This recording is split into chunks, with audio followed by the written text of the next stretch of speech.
every circle, great and small, the number is the same for all. It's also the dose, so be clever, or a dragon he will stay forever. Now it's at this point that I'm going to stop reading the book, and we're going to do some predicting on what we think will happen. How is he going to help his father not continue to be a dragon? And so that's where our job comes in today, is we're going to learn how to find circumference of a circle. So there's a few vocabulary words that we need to become familiar with.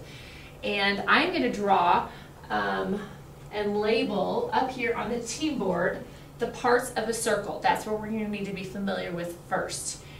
If we take the word diameter, which is one of our vocabulary words, the diameter of a circle is that distance that goes all the way across a circle. That is diameter, and I'm going to label that with a D for diameter. That is all the way across a circle. We also have the word radius, which we are going to say is half of a circle. Half of a circle. So I'm going to do that as an R. So diameter is all the way across, radius is halfway across, and then we have circumference, which is what we're dealing with in this book, and circumference is the distance completely around a circle. And we're going to use something called pi, Pi, which is about 3.14 with many, many digits behind it. And it's an approximation, and it has been around for a very, very, very long time, clear back probably when people started using the wheel for the first time.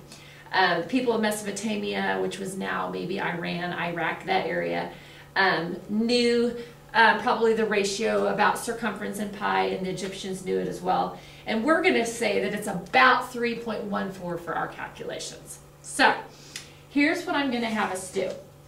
I have brought with me today several round objects because we are going to practice measuring diameter and radius and using the two formulas that I'm going to give you in finding the circumference of a circle. Now, one of them that I think is very fun is to estimate and just to do some guessing about what you think the circumference of your circle is before you actually measure it. And one that we have done in the past is that of a hula hoop. And so as we record our information and we plot our radius and our circumference, you're going to start seeing a pattern when we plot that on a graph. But I also want you in your journal just to write down an estimation of what you believe in inches or feet, it's either one that you want to, what you believe that the circumference of this entire hula hoop might be. So the things you need to be thinking about right now are, in your mind, about how many inches do you think diameter-wise it is across? And then about how many inches maybe to the radius to the center that it is. Okay, so first of all, just see if you can give me an estimate and write that down in your journal of about how many inches around. And then as you're doing that, I'm going to give you the formulas for finding circumference. You can do it actually two different ways. Okay, the first way that you can find circumference is by using this formula. I'm going to have circumference equals diameter times pi. So that means we're going to take our measuring device, which I brought here, or you can also use string. It works just as well. If you use string and hold the string really tightly and then use a yardstick, you can do that as well. And take the diameter all the way across whatever circle you're measuring and multiply that by 3.14.